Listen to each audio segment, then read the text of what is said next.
would I hire myself again in this role? Well, it is a big question to some extent, but I truly mean that, because what you will need to understand is this: in this world where data and technology is so dominant, you need to understand the basics, the essence of what is going on, in order to keep up and in order to also inspire new generations. And my advice to the new generations will be: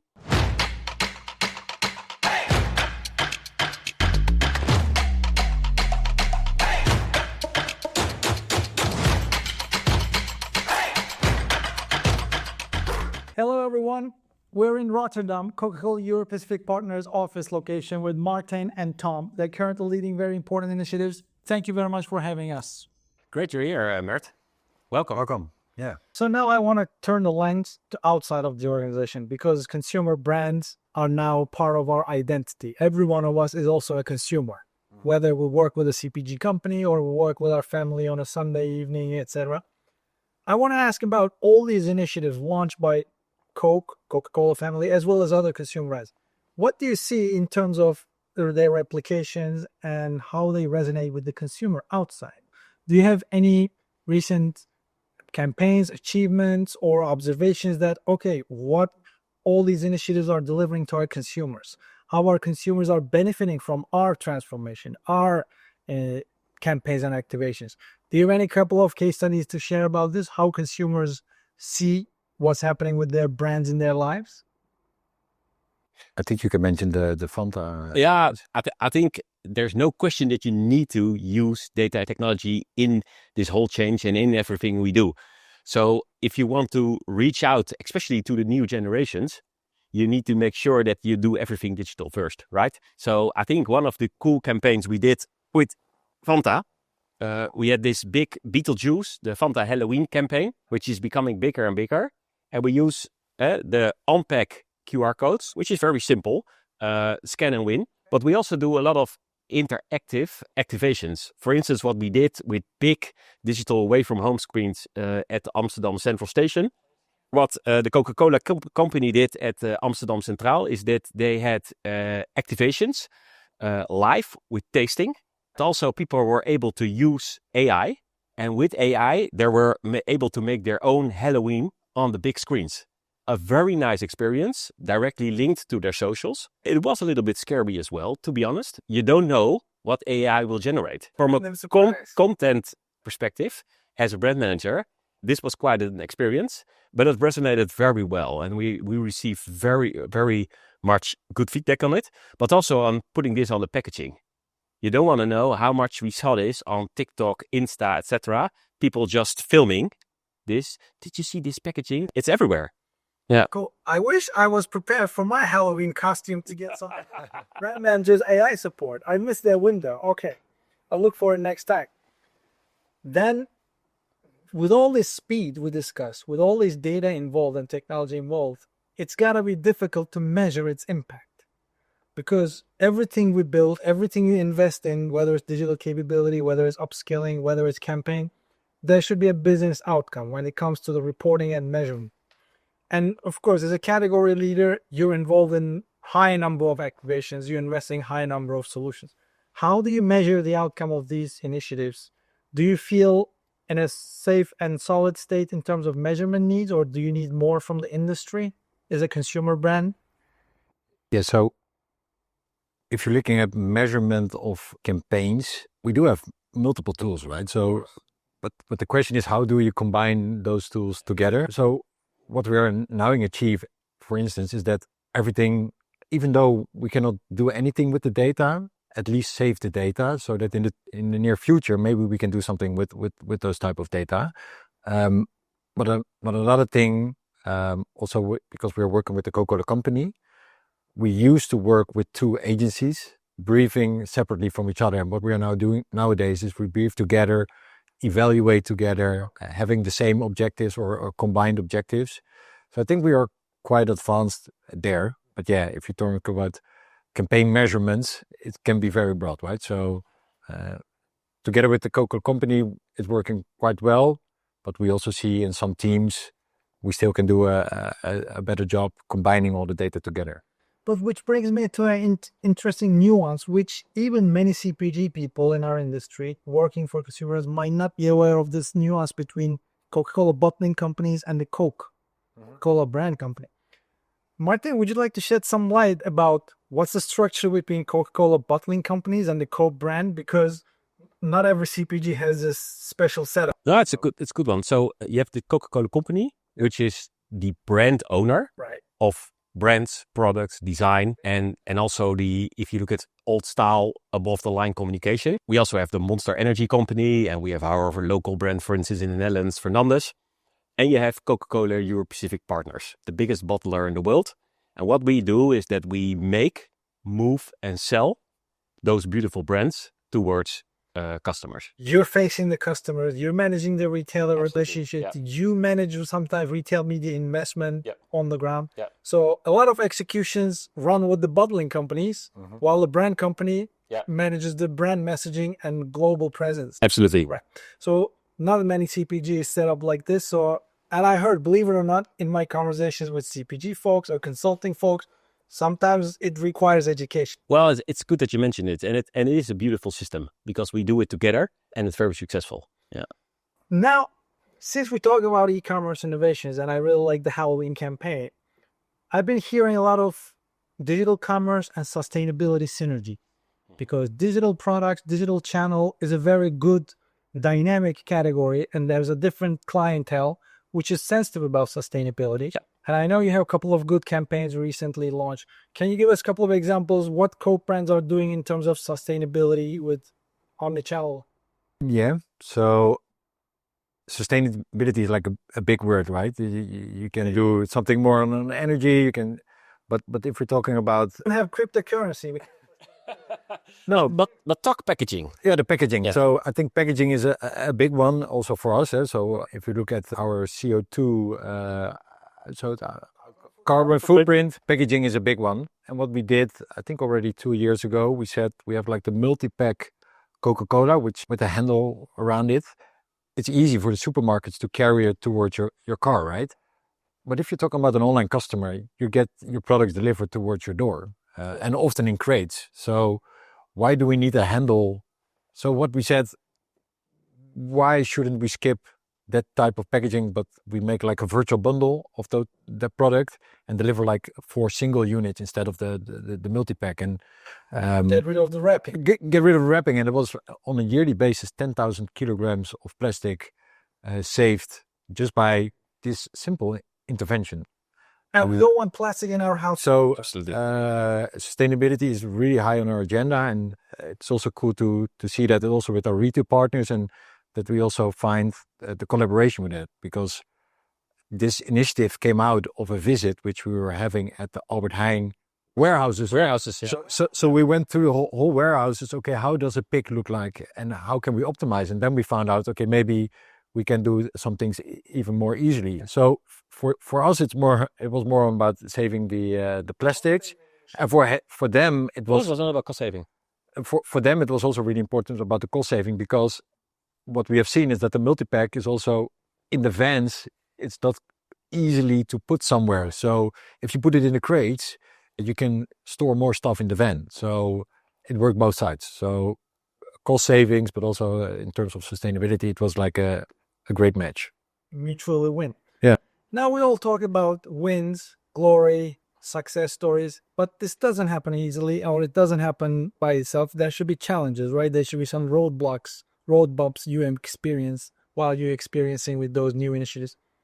Now let's put a little bit of salt on the wound, if there's any wound not healed yet. What were the biggest challenges? Was it convincing the senior leadership? Was it finding the right skillful and resources? Was it funding? Those initiatives come with many different challenges. Well, I think one of the big challenges we still have is that there's a lot of data. Right. But to make sure that we bring those data into actionable insights, right, and people start doing things differently, moving towards a more test and learn culture where it's okay to make mistakes, especially when you have that data, you can easily adapt and change and move on, which is great in this new whole era of using data and technology.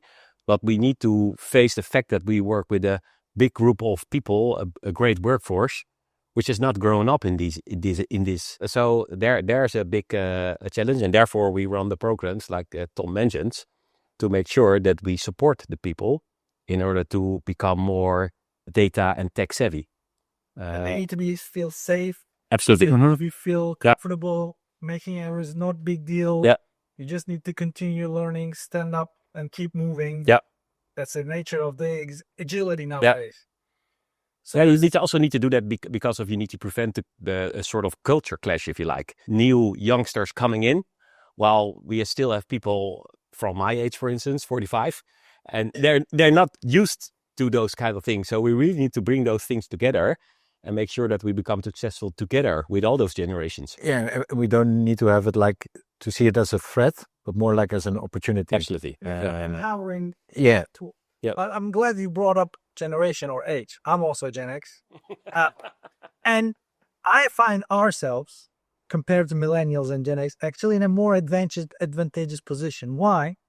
Because if you look at it in our childhood, I mean, I got my first smartphone when I was in college, right? Yeah, me too. So we grew up with dial-up phones, we grew up with cassette players, we play with Commodore 128 diskette, floppy disk, etc. So we witnessed a lot of transformation, massive transformation. With a millennial or Gen Z wouldn't know what it was like in 80s or 90s. Yeah. So I think we're in a much better position to comprehend the impact and importance. Absolutely. If I was a Gen Z born into Apple world, 2005, I would say that it's granted, it's given. So there's no big shift here. What's the big deal? You fuss about it. Yeah. I think we're in a much better position to understand and depth. Yeah. That's my personal self-confidence. Okay. Now let's come back to the hot topic. The most famous two letters in the last decade, A and I, right? What is AI in all these initiatives? What are the hot projects or recent achievements you received because of the AI, artificial intelligence? Can you walk us a little bit through a good example of AI implementation at Cole? Yes. So AI is like a big buzzword. If you're talking about AI, you have like predictive AI and you have generative AI. I think if you look at our organization, we do a huge job within automation. So if you're looking into our fabric, everything is run on robots. On the back end, our forecasting teams, it's only driven by AI. Right. Yeah, it's all machine learning. Machine learning, and I think predictive forecasting. Yeah. But what we see now with the current trend of AI, especially generative AI, it's not only for the data teams or for specific teams who are working with AI. AI is for everybody. Everybody can use tools like ChatGPT. We're using Copilot, but it's getting something for everybody, and we need to help people in the organization. Is it losing its significance? Like 2 years ago, when running on a project supported by AI was an important thing, now it's became the norm. So, okay, it's a normal now. It's nothing significant about AI. So let's figure out how to learn it fast, and there's nothing big fuss about it. Is this where it's normal now? Well, I think we need to fully embrace AI, and what I also mentioned to people in the organization, some people are quite afraid of it. But what I just mentioned, we need to don't see it as a threat, but more as an opportunity. And many people think, oh, does my role still exist within the next 2 years? And I don't think there's going to be a huge change in that one. But I truly believe if you're not walking with the latest AI tooling, somebody who does, maybe will replace you. Better get familiar with it. Yeah. And we provide the solutions, we provide the training, but it depends on the people if they are taking it or not. We stimulate people to use it, and it comes back to the point what we discussed earlier about the learning and fail fast mentality. That's something you can learn as well with AI. It's amazing what you can learn if you just try it and use it. What I resonate AI with financial literacy, because finance here for the last 400 years since Adam Smith. Yeah. If you don't learn your basic finances, if you don't know how to invest a little bit of money, how to save money, someone knows finance 101 will come and take your money. Yeah. If you start investing on stock exchange without knowing the stock market dynamics, you're going to lose money. Yeah. So AI is a similar thing. Either you're going to learn and embrace it to become powerful, indeed, or you're going to be in threat or someone who's using it better than you. Yeah. And I think many people are fortunate working in these consumer brands including Coca-Cola, including many others, who are giving these opportunities to their workforce. We're here to train you. We're here to empower you with AI, and we'll give you all the opportunities for career progression, better job outcome, better performance. So it's not only helping companies, helping individuals, but people need to be open and warm to embrace at the end. So it takes two to tango. Absolutely, exactly. Yeah. AI will not come and save us No. just because it's AI. No. Okay, exactly. All right, let's get back to a little bit more sensitive topic, direct to consumer. I want to talk about, again, consumer point of view, but how D2C is in beverage category. Is direct to consumer successful and growing sub-channel for beverage, or there are more priorities? Where do the direct customers stand today? I think it's quite difficult for beverage organizations. No, not for any brand. If you look, for instance, at specific gifting or chocolates or stuff like that, you can make specific products which are working for your D2C platform. It can work out. If you look at the D2C, you have to do your own logistics. You're moving heavily products with lower margins, so that's quite difficult. The upside is you can interact with your customers, right? So you can do email marketing, you can do surveys, stuff like that. So you are really at the core of your key customers. So that should be the upside of it. You're really good at personalizing my content. Absolutely. Exactly. Yeah. And you know me better than anybody. Yeah, but looking from a sales perspective for our category, it's quite difficult because you're selling high volumes, heavy products for lower prices versus maybe other CPG organizations. And therefore, what I just mentioned, we do have the Coke app. So it's not like a sales platform, but we do have all the interaction with the customers. And I'd like to be receiving personalized, contextualized messaging, some gifting opportunities, customized content. So I'm willing to share more data. And I think the importance of data is not the sales transaction value, but unlocking other capabilities of journey, media, personalization. Yeah, I totally agree with that. I can resonate with that. I work in the cookie, biscuit, beverage, CPG. It's always challenging, but the capability of B2C data opening many other opportunities. Mm-hmm. We work with them as well, I think so. Hi to the folks on Remondelies. We're drinking some Coke Oreo flavor drink today. I had one earlier in my presentation. Yes. So this is a perfect combination. Yeah, it is. Yeah. Now let's bring our Palantir. If you're watching Lord of Rings or Rings of Power on Amazon Prime, let's bring the Palantir balls or crystal ball. Let's look at the future together. And I really like the analogy you mentioned earlier, Martin. It's not digital commerce or digital strategy anymore. It's a digital world, and we're adapting our strategy according to that. Absolutely, yeah. So I'm not going to call it future of digital commerce, but the commerce. Where do you see the future? Where do you see it's going? And also, what do you expect to see as a brand? So we're very enthusiastic about what the future will bring in this whole new era. Well, I think I go back to my point, which I made earlier. What we will see is a big shift from our online sales in terms of growth. But at the same time, most of our sales will be in offline, and we need to do both. So we really need to make sure that we do that goes hand in hand, and we make sure that we use data and technology in order to win in that whole omni-shopper journey. I think that's experiences will be more important, right? Absolutely. So and to bring those experience, we will do a lot of work together with our brand partners to make sure that we touch up on all the interactions, which is starting with our brand, which is the most important and dominant part. We sometimes tend to forget that the brand itself, the product, the physical product, that has a lot of impact. So the what we put on this product, do we have a QR code? Do we have a link to our app? What kind of communication do we have? Then, of course, store, live experiences, because what we know for especially the new generation coming in is that live experiences, so really experience something which is personalized, is crucial for them. And then, of course, last thing is around, using the new digital tools.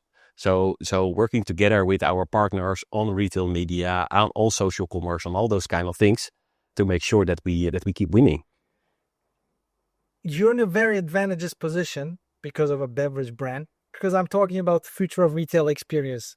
since 2021. I attended the strategy summit around this at MIT. We talked about what the future retail experience will look like. And I always talk about 5 senses of the consumer. And if you're Nike, you can create the best basketball court experience. You can let your consumers throw 3-pointers. Or if you're a cosmetics brand, you can let them try the cosmetics, eyeliner, etc. But beverage brand is completely different. You can reach as many as senses more than the others. Why? Customer sees the product. They're already very, very familiar with the red Coca-Cola can or bottle. Customer can hear the product. I've seen many advertisements, commercials, last 30 years, just the popping up the can and the foaming water coming out of the bottle and filling the glass with ice cubes. Yeah. This sound alone is just Coke brand or any other big beverage brand. You can taste the product, which is important, strongest Homo sapiens memory. I mean, smell and taste, we never forget. So you guys are in a much more advantageous position to make your brand memorable, experiential than many other products. So it's amazing. Yeah. But it's good for consumers and experiences, but there is also people joining the workforce, coming to learn about the consumer brands, coming to omnichannel digital commerce experience with all this tech, with all this data. I want to hear your learnings and your recommendations to the new generation coming into the workforce. What should they do? What were your key learnings defining your career journey?